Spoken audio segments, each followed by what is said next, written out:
वाडा मनोर महामार्गावरील सापणे फाटा येथे आज प्रायव्हेट बस आणि ट्रक यांच्यात समोरासमोर भीषण अपघात झाला।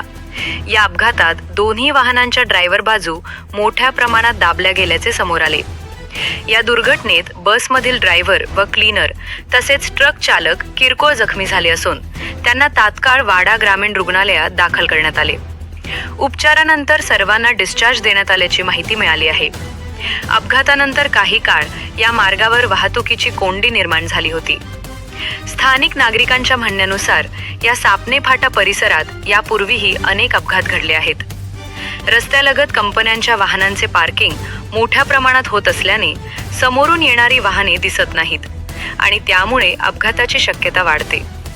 दरम्यान या घटनेची नोंद वाडा पोलीस ठाण्यात करण्यात आली असून अपघाताला जबाबदार कोण याचा तपास सुरू आहे।